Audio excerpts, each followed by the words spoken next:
بہت بڑا حالانکہ ابن سبی ایک ایسی شخصیت ہے جنہوں نے لوگوں کو اردو پڑھنے میں مجبور کر دیا. میں جو مولوی عبدالحق نے کی بات کی کہ ابن سبی کا یہ بہت بڑا احسان ہے جو لوگوں کو اردو کی طرف راغب کیا ہے.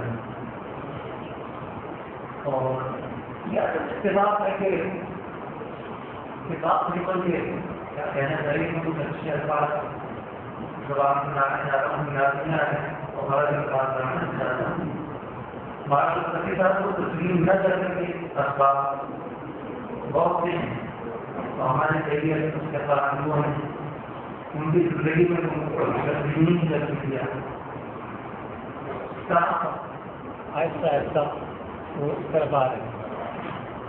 اور یہ بھی شاید ایک وجہ ہو سکتی ہے کہ ہمارے یہاں کسی کو اس وقت تسلیم کیا جاتا ہے جب وہ پہلے انگریزی میں آ جائے.